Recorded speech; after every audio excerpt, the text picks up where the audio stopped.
Obviously, you look at the profit year by year, you're negative, you're negative, you're negative, you're negative. More importantly, when we talk NHL and baseball, return on risk is the best number to look at because depending on the average line, Carm asked me today for puck time, what's the record of NHL teams laying 400 or more?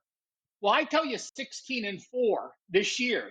So 16-4 for the general public is going to say, wow, that's good. If you're laying an average line of minus 400 and you're 16-4, you've actually lost money this year. So look at the return on risk way to the right, minus 2.9, minus 7.9. The last 2 years, minus 13.9% and minus 9.8%.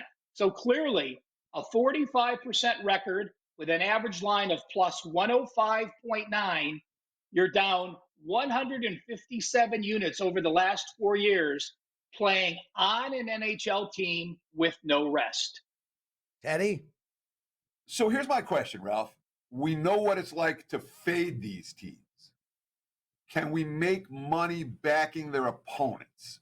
When you're talking about the juice factor in the equation, is it profitable to blindly fade teams on back-to-backs in the NHL? I know it's not profitable to back them, but can we make money fading?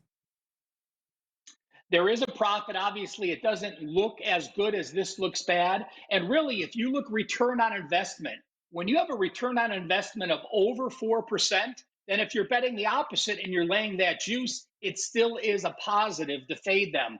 We're looking at an average line of plus 105.9 at bottom, last 4-year figure, which means the average line in the NHL, they use a 20-cent line on the database I'm using. So it's minus 114.1 would be the average line. It is a reasonable expectation if you have a 10-cent line. It's much closer to the Mendoza line if you have a 20-cent NHL line. So that's depending on the value you find with the book you're playing with. So Ralph, the end result is that we don't want to be playing on these teams on back-to-backs. That's key. But it's not necessarily massively profitable to fade them. The better off, if you're going to play the game, you leave the guy on the second of back-to-backs alone, but you're not going to profitably bet against these teams blind. Correct? Well, Teddy, let me say this. How about we hold off that question for 1 second when we look at the second part of the chart, bringing detailed situations into play where there are some situations to leave alone and there are some situations to play.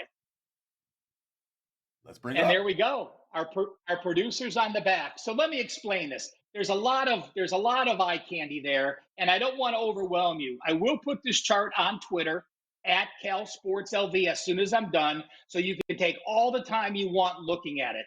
But the chart is basically 3 parts. If you look at it, it's divided by the blue headings. The first are NHL away teams with no rest. The middle blue section, NHL home teams with no rest. And the bottom section is an NHL team with both teams with no rest. So let's look at that top third, NHL away teams with no rest. The first heading is a second straight away game. And you take a look, the last 4 years, if you're playing back-to-back road games, you're minus 10.1% return on investment. Check the middle of that away. Rest equals 0, season greater than 2018, and away, and your previous game is an away win. That is the situation, Teddy, that is profitable to play against. So if you have an NHL team that is on the road with no rest, that is often a away win, that is a 44% play and a minus 12.4 return on investment. Let's look at the home situations. Home for a second straight game, you're down 35 units, 48%. Home off a home win, you're basically 54.8%, but with an average line of minus 149, you're still minus 4.7%.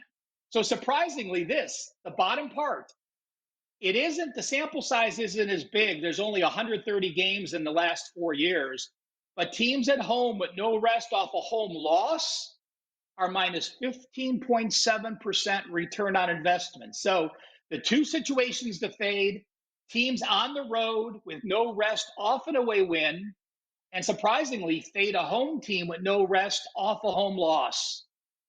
The bottom section, I just wanted to take a look. When both teams have no rest, one team is off a loss as a favorite, the other team is off a win as a dog.